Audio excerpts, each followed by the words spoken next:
அருகே கட்டுமான பணியில் ஈடுபட்டிருந்த போது சாரம் சரிந்து விழுந்த விபத்தில் வடமாநில இளைஞர் உட்பட இருவர் பரிதாபமாக உயிரிழந்தனர். சென்னை கிழக்கு தாம்பரம் அடுத்த சேலையூர் ஐஓபி காலனியில் ஜேக்கப் என்பவருக்கு சொந்தமான அடுக்குமாடி குடியிருப்பு கட்டுமான பணி நடைபெற்று வருகிறது. இந்த கட்டுமான பணியில் ராம்நாடு பகுதியைச் சேர்ந்த கனகராஜ் மற்றும் ஒடிசா மாநிலத்தைச் சேர்ந்த சுரு ஆகிய இருவரும் ஈடுபட்டிருந்தனர். அப்போது 3வது மாடியிலிருந்து சென்டரிங் பலகைகளை கழட்டும் பணியில் ஈடுபட்டிருந்த போது எதிர்பாராத விதமாக சாரம் சரிந்து கீழே விழுந்துள்ளனர். இதனை கண்ட சக தொழிலாளர்கள் உடனடியாக இருவரையும் மீட்டு மருத்துவமனைக்கு அனுப்பி வைத்தனர். அங்கு பரிசோதனை செய்த மருத்துவர்கள் கனகராஜ் ஏற்கனவே இறந்துவிட்டதாக தெரிவித்தனர். மற்றொருவர் அவசர சிகிச்சை பிரிவில் சேர்க்கப்பட்ட நிலையில் இன்று காலை சிகிச்சை பலனின்றி உயிரிழந்தார். மேலும் இச்சம்பவம் குறித்து வழக்கு பதிவு செய்து சேலையூர் போலீசார் விசாரணை நடத்தி வருகின்றனர்.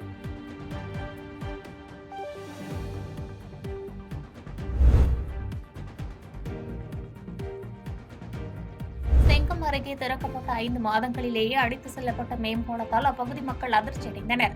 திருவண்ணாமலை மாவட்டம் செங்கம் அடுத்த அகரம் பள்ளிப்பட்டு தொண்டமானூர் இடையே சுமார் 16 கோடி மதிப்பீட்டில் மேம்பாலம் கட்டப்பட்டு கடந்த 5 மாதங்களுக்கு முன்பு அமைச்சரால் திறந்து வைக்கப்பட்டது. இந்நிலையில் தொடர் மழை காரணமாக தென்பெண்ணை ஆற்றில் அதிக வெள்ளப்பெருக்கு ஏற்பட்டு அகரம் பள்ளிப்பட்டு தொண்டைமானூர் இடையே புதிதாக கட்டப்பட்ட மேம்பாலம் தண்ணீரில் அடித்து செல்லப்பட்டதால் அப்பகுதி மக்கள் அதிர்ச்சியடைந்தனர்.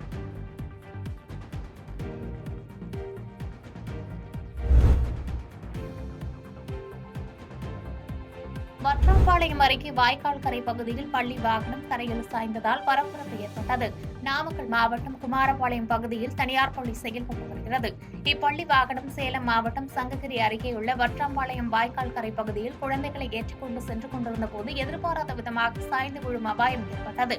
உடனே ஓட்டுநரின் சாமர்த்தியத்தால் வாகனம் வாய்க்காலில் சாயாமல் தவிர்க்கப்பட்டது. மேலும் பள்ளி வாகனத்தில் 3 குழந்தைகள் மட்டுமே இருந்ததால் குழந்தைகள் அதிர்ஷ்டவசமாக வாகனத்தில் இருந்து மீட்கப்பட்டனர்.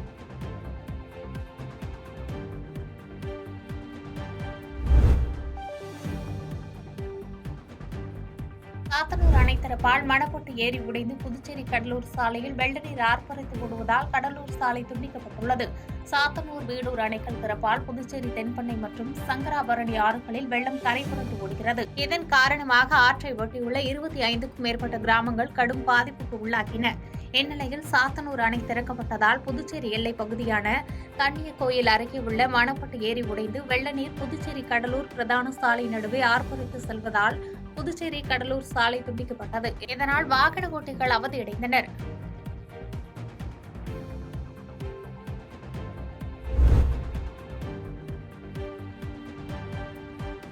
தண்டையார்பேட்டையில் தமிழக அரசால் தடை செய்யப்பட்ட ஹாட்ஸ் பாக்கெட்டுகள் 270 பறிமுதல் செய்யப்பட்ட நிலையில் இது தொடர்பாக 3 பேர் கைது செய்யப்பட்டனர்.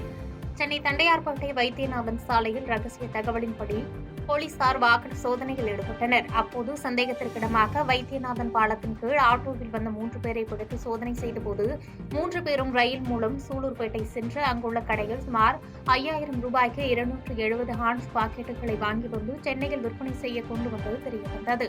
இதனையடுத்து ஹான்ஸ் பாக்கெட்டுகளை பறிமுதல் செய்த போலீசார் தினேஷ், ஆனந்தன், அருண்குமார் ஆகிய 3 பேரை கைது செய்து நீதிமன்றத்தில் ஆஜர்படுத்தி புழல் சிறையில் அடைத்தனர்.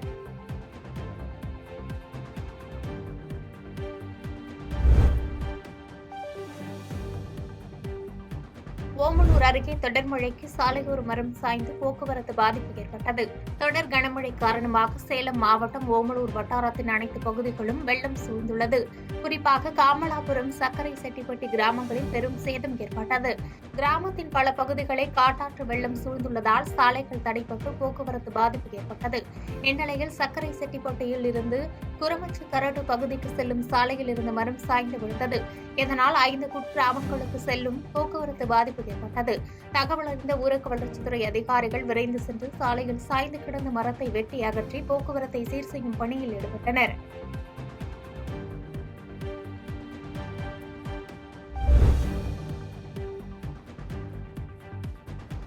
வத்தல்மலை அடிவாரத்தில் உள்ள தரைப்பாலம் உடைந்து போக்குவரத்து முற்றிலும் துண்டிப்பு ஏற்பட்ட நிலையில் அப்பகுதியில் மாவட்ட ஆட்சித்தலைவர் சாந்தி ஆய்வு மேற்கொண்டார். தருமபுரி மாவட்டத்தில் கடந்த 2 நாட்களாக பெய்து வந்த கனமழை காரணமாக வத்தல்மலை பகுதியில் காட்டாற்று வெள்ளம் உருவாக்கி மலையின் அடிவாரத்தில் இருந்த தரைப்பாலத்தை அடித்து சென்றது. இதனால் அப்பகுதியில் போக்குவரத்து துண்டிக்கப்பட்டு மலைவாழ் பகுதியில் வசிக்கக்கூடிய சின்னங்காடு, நாயக்கனூர், குழியனூர் உள்ளிட்ட கிராமங்களுக்கு செல்லக்கூடிய மக்கள் பாதிக்கப்பட்டனர். இந்நிலையில் போக்குவரத்து இடையூறு ஏற்படாத வகையில் தற்போது மாற்றுப்பாதை அமைப்பதற்கான முயற்சியில் மாவட்ட நிர்வாகம் ஜேசிபி இயந்திரம் மூலம் பணியை மேற்கொண்டு வருகிறது. இதனை மாவட்ட ஆட்சித்தலைவர் சாந்தி, மாவட்ட காவல் கண்காணிப்பாளர் மகேஸ்வரன் உள்ளிட்ட அரசு அதிகாரிகள் நேரில் ஆய்வு மேற்கொண்டனர்.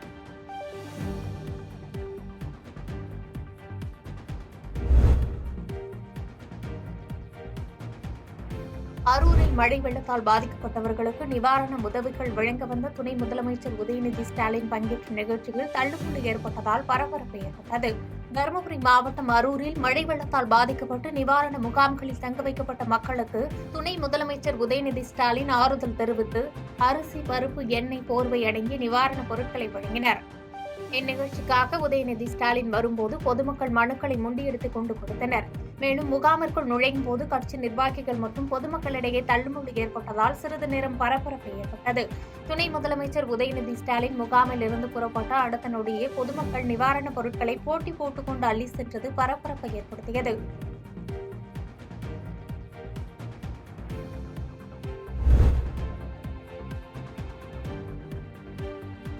வேலூர் மாநகராட்சிக்குட்பட்ட காட்பாடி பகுதியில் உள்ள ஏரிமுனை பகுதியில் உள்ள 100க்கும் மேற்பட்ட குடியிருப்பு வீடுகள் மழைநீரில் மூழ்கியது. மழைநீருடன் கழிவுநீரும் சூழ்ந்ததால் நோய் தொற்றுகள் ஏற்படும் அபாயம் உள்ளது.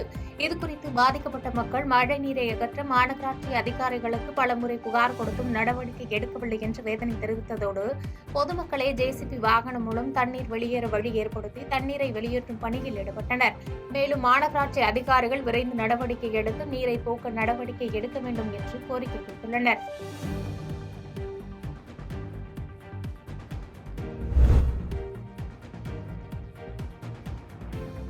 கோவில்பட்டி கோட்டாட்சியர் அலுவலகத்தை முற்றுகையிட்ட விவசாயிகள் பல்வேறு கோரிக்கைகளை வலியுறுத்தினர். தூத்துக்குடி மாவட்டம் கோவில்பட்டி, விளாத்திக்குளம் உள்ளிட்ட பகுதிகளில் விவசாயிகள் பெரும்பாலும் மக்காச்சோளம், உளுந்து, பருத்தி என விவசாயம் செய்து வருகின்றனர்.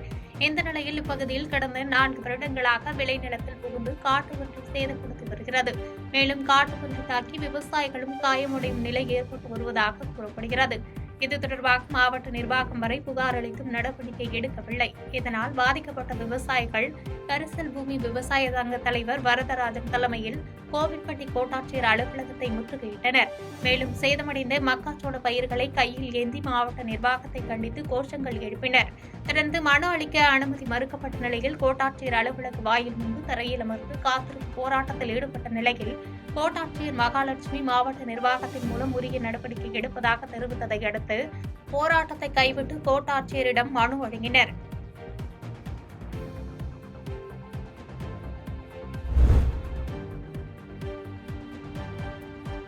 தென்பெண்ணை ஆற்றில் ஏற்பட்டுள்ள வெள்ளப்பெருக்கால் பாதிக்கப்பட்ட கிராம பகுதிகளை புதுச்சேரி துணைநிலை ஆளுநர் கைலாஷ்நாதன் நேரில் ஆய்வு மேற்கொண்டார். பெஞ்சர் புயல் மற்றும் கனமழை காரணமாக புதுச்சேரி மணவெளி தொகுதிக்குட்பட்ட எண்ணார் நகர் மற்றும் பாகூர் உள்ளிட்ட கிராம பகுதிகளில் வெள்ள நீர் சூழ்ந்து மக்கள் பாதிப்புக்கு உள்ளாக்கினர். மேலும் சாத்தனூர் அணையிலிருந்து திறந்துவிடப்பட்ட தண்ணீரால் தென்பெண்ணை ஆற்றில் வெள்ளப்பெருக்கு ஏற்பட்டு ஆற்றங்கரையோர கிராமங்களை சூழ்ந்தது. இந்நிலையில் மழை வெள்ளத்தால் பாதிக்கப்பட்ட பகுதிகளை துணைநிலை ஆளுநர் கைலாஷ்நாதன் நேரில் பார்வையிட்டார். பாகூர் மற்றும் மணவெளி தொகுதிகளில் வெள்ளத்தால் சூழப்பட்டுள்ள கிராம பகுதிகளையும் குடியிருப்பு பகுதிகளையும் பார்வையிட்டதோடு பொதுமக்களை பத்திரமாக மீட்டு பாதுகாப்பான இடத்தில் தங்க வைக்க வேண்டிய நடவடிக்கைகளில் துரிதமாக ஈடுபட வேண்டும் என துறை சார்ந்த அதிகாரிகளுக்கு உத்தரவிட்டார்.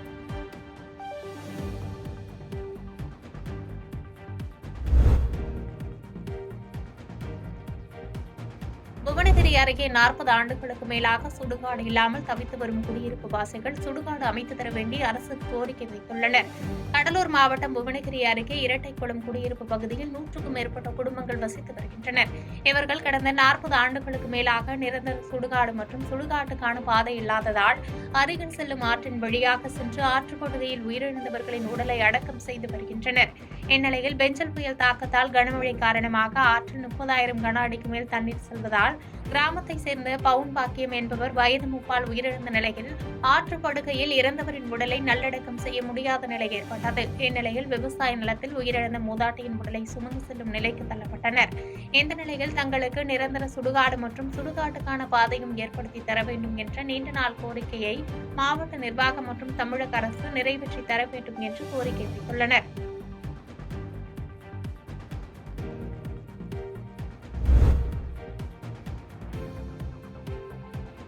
ராஜபாளையம் அருகே ஆக்கிரமிப்பு அகற்றத்தை கண்டித்து பொதுமக்கள் கிராம நிர்வாக அலுவலகம் முன்பாக போராட்டத்தில் ஈடுபட்டது பரபரப்பை ஏற்படுத்தியது. விருதுநகர் மாவட்டம் ராஜபாளையம் அருகே உள்ள அயனாபுரம் ஊரணிக்கரையில் சரவணன் என்பவர் ஆக்கிரமித்து வீடு கட்டி வசித்து வந்துள்ளார். இதனால் பாதை வசதி இல்லாமல் அவதியடைந்த மக்கள் ஆக்கிரமிப்பினை மீட்டு தருமாறு கடந்த 2 மாதங்களுக்கு முன்பு அயனாபுரம் கிராம நிர்வாக அலுவலகம் முன்பு காத்திருப்பு போராட்டத்தில் ஈடுபட்டனர். இது தொடர்பாக நடவடிக்கை எடுக்கும் விதமாக ராஜபாளையம் வட்டாட்சியர் ராமசுப்பிரமணியன் தலைமையில் 50க்கும் மேற்பட்ட காவல்துறையினர் உதவியுடன் ஆக்கிரமிப்புகள் அகற்றும் பணி நடைபெற்றது. சரவணன் வீட்டை இடித்து ஆக்கிரமிப்புகளை அகற்றினர். தொடர்ந்து அய்யனாபுரம் ஊரணி கரையை சுற்றி ஆக்கிரமிப்பு பகுதிகளில் கட்டப்பட்டிருந்த மேலும் ஒரு வீடு மற்றும் 2 விசைத்தறி கூடங்கள் ஆகியவற்றை அகற்றும் பணியினை மேற்கொண்ட பொழுது மற்றொரு தரப்பினர் இதற்கு எதிர்ப்பு தெரிவித்து போராட்டத்தில் ஈடுபட்டதால் பரபரப்பு நிலவியது. தொடர்ந்து போராட்டத்தில் ஈடுபட்ட நபர்களை காவல்துறையினர் கைது செய்து ஆக்கிரமிப்பு பணிகளை மேற்கொண்டனர்.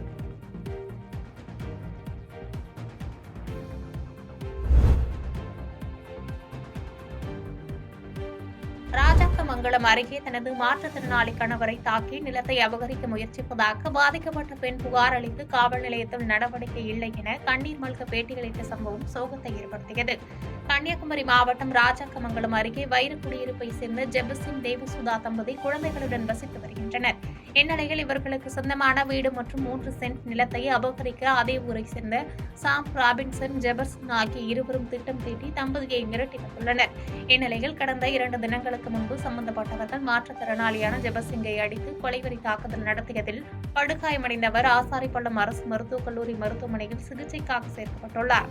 இது சம்பந்தமாக ராஜாக்கமங்கலம் காவல் நிலையத்தில் புகார் கொடுத்தும் போலீஸ் தரப்பில் எந்த நடவடிக்கையும் மேற்கொள்ளவில்லை என மாற்றுத்திறனாளியின் மனைவி தேவசுதா கண்ணீர் மல்க வேதனையுடன் தெரிவித்தார். மேலும் நிலத்தை அபகரிக்க முயற்சித்து கொலைவெறி தாக்குதல் நடத்தியவர்கள் மீது காவல்துறை உயர் அதிகாரிகள் நடவடிக்கை எடுக்க வேண்டும் என்று கோரிக்கை வைத்துள்ளார்.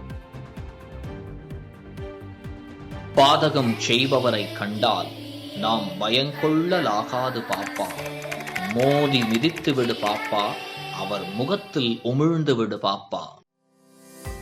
அண்மை செய்திகளை உடனுக்குடன் தெரிந்து கொள்ள இணைந்திருங்கள் இயம்நாடு தொலைக்காட்சியுடன்.